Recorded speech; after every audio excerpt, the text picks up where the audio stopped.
তার সাথে এদের সবার লিডার কে জানেন? দীপজল। দীপজল এই প্রথম আমার প্রযোজিত ছবিতে অভিনয় করার সুযোগ হলো, এবং এর আগে ওকে আমি আমার ছবিতে নিতে পারিনি যেহেতু ক্যারেক্টার সেরকম ছিল না।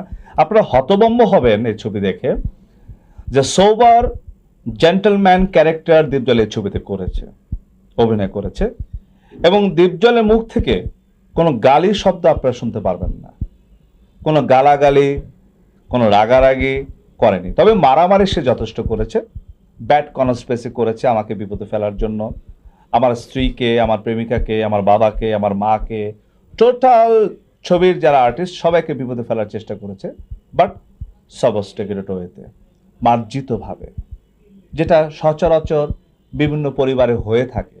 দীপজলের নতুন একটা এই ছবিতে আপনারা খুঁজে পাবেন। দীপজল এর আগে কখনো এই